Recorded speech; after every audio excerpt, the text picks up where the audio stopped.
Hey guys, welcome back. So today I'm going to talk about probably the wildest shit that you're going to hear in a long time, like some very wild shit. So stay tuned, but very quickly I'm just going to shout out a privileged vegan. She made a video called Why Veganism Must Be Anti-Capitalist Now! Exclamation point. And I just thought it was such a good talk. She's really skilled at like bringing a lot of different things together, and I just love her, so check her out. So yeah, today we're going to be talking about alternatives within capitalism, I guess. Basically, our global institutions are now admitting that neoliberal capitalism might not be all it's cracked up to be, and growing inequality and growing degradation of the environment may actually pose problems for the sustainability of the system going forward. I always really get a kick out of articles like this where people are actually coming to admit this, because it's like, God, if only someone could have seen this coming a mile away.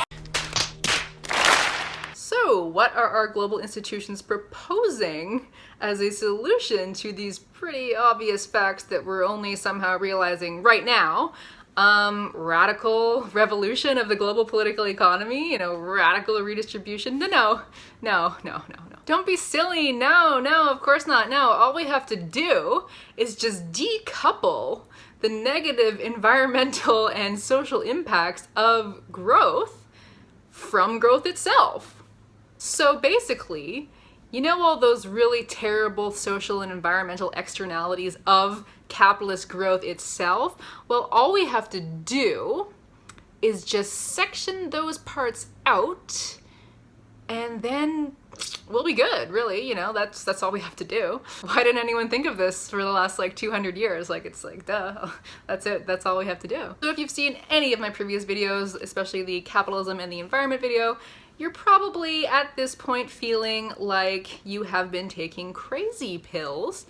But okay, let's just give them the full benefit of the doubt and just dig in here a little bit. So decoupling, I think it isn't really a concept that is really mainstream yet, but it does feature very prominently in the UN's post-2015 Sustainable Development Goals. So they describe it as using less resources per unit of economic output and reducing the environmental impact of any resources that are used or economic activities that are undertaken. So basically they're talking about delinking economic growth from environmental deterioration, or dematerializing the economy, etc., etc. So the UNEP acknowledges that there are limits to growth, like biophysical limits to growth, but they still maintain that growth itself is a necessary precondition to getting everybody out of poverty somehow. Again, this totally ignores the fact that economic growth actually produces and relies upon the production of inequality and poverty for growth itself, through imperialism, etc. So the prospect of sustaining growth without inequality is already pretty suspect, unless there were radical redistributive policies put in place. So they're kind of admitting that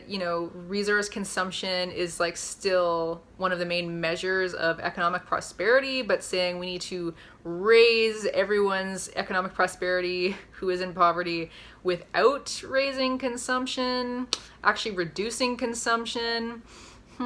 So their current stance is that theoretically we could have infinite growth, infinite growth in GDP for every country on this finite planet. And how are we gonna do that? Innovation. Cross-promotional, deal mechanics, revenue streams, jargon, synergy. So yeah, no, they're actually saying just innovation. They're admitting that this is really kind of in its infant stages, and that there could be some methodological challenges to measuring all of this. So they admit that socio-technical changes that have reduced negative environmental impacts in the past may have resulted in the decoupling of economic growth from certain specific impacts, while other impacts remained unchanged or even accelerated. Therefore, it can be problematic to consider impact decoupling in general without acknowledging that specific interventions can have unintended consequences or else ignore some impacts.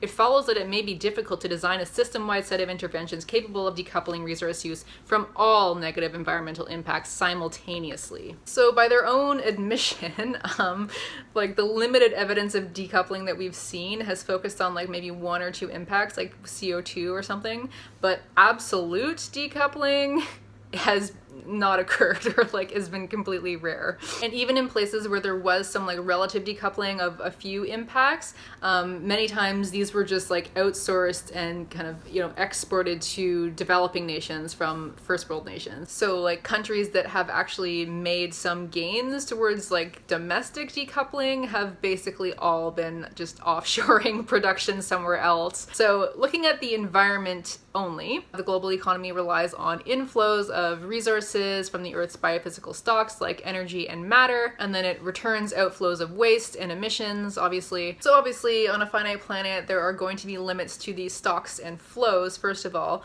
but also limits to the amount of waste that can be deposited and like cycled through at any given time. So perpetual financial growth within the confines of absolute biophysical limits is theoretically only possible if efficiencies in the throughput keep perpetually rising faster than the rate of growth. This implies that there should be no maximum eco-efficiency limit. Say what? So this is clearly impossible because like trying to close these loops of, you know, like matter and energy flows and recycling and everything, every time that you recycle, you're actually downcycling because like some amount of, you know, matter or energy is going to be degraded or lost. So this like permanent movement through these flows, like in this ever increasingly efficient system, violates the entropy law and the second law of thermodynamics. People are really pinning their hopes on like solar power, but that still requires a material basis to run.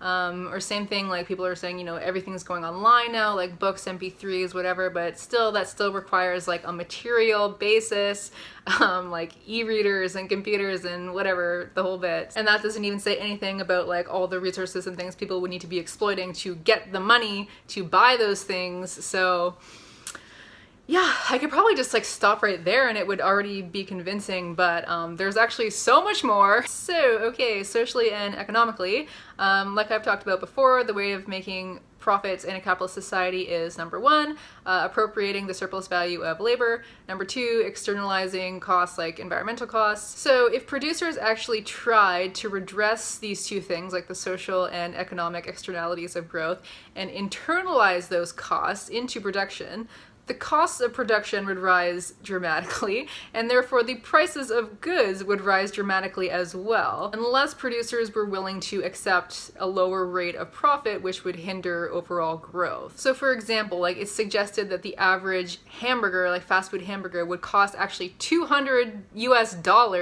if all of the social and environmental implications were internalized into those production costs. So most conventional markets would just cease to function. This would require paying workers in aggregate far more than they currently earn.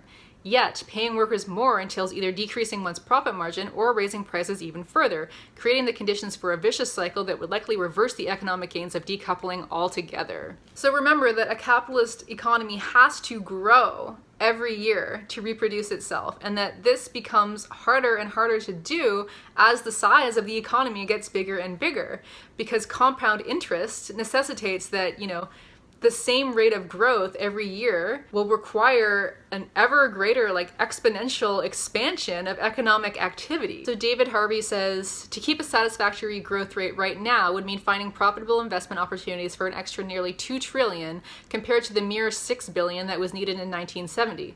By the time 2030 rolls around, when estimates suggest the global economy should be more than $96 trillion, profitable investment opportunities of close to 3 trillion will be needed. Thereafter, the numbers become astronomical. And as mentioned, the UNEP doesn't actually talk about how growth would actually help to reduce poverty, because the only measure that they talk about is the GDP, which does not talk at all about distribution of resources, which is why, growth has been happening for so long and inequality has been rising like exponentially. So to wrap up, internalizing environmental costs would increase inequality because the amount spent on labor would have to be reduced to a minimum to sustain profit and growth. If we were to try to address inequality while pursuing high rates of profit, we would need to increase the environmental impact. Internalizing both the environmental and social costs would compromise the potential for profit and growth, unless prices were to rise so dramatically, which would actually just collapse the markets altogether. The only kind of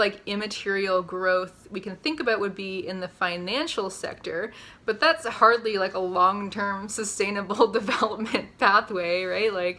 And global finance is a major destabilizing actor in global capital, so yeah, so there you have it, folks. Our global institutions are really looking out for us. We have a solid plan. The plan is to live in this fantasy for a little while longer. I don't know, you'll sense that I'm pretty facetious about this, but if you actually think about it, it's quite alarming.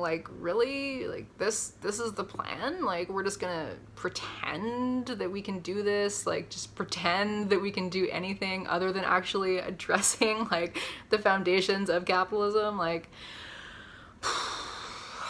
Yeah. Anyway, if you like it, comment, subscribe, share, and I'll see you in another video.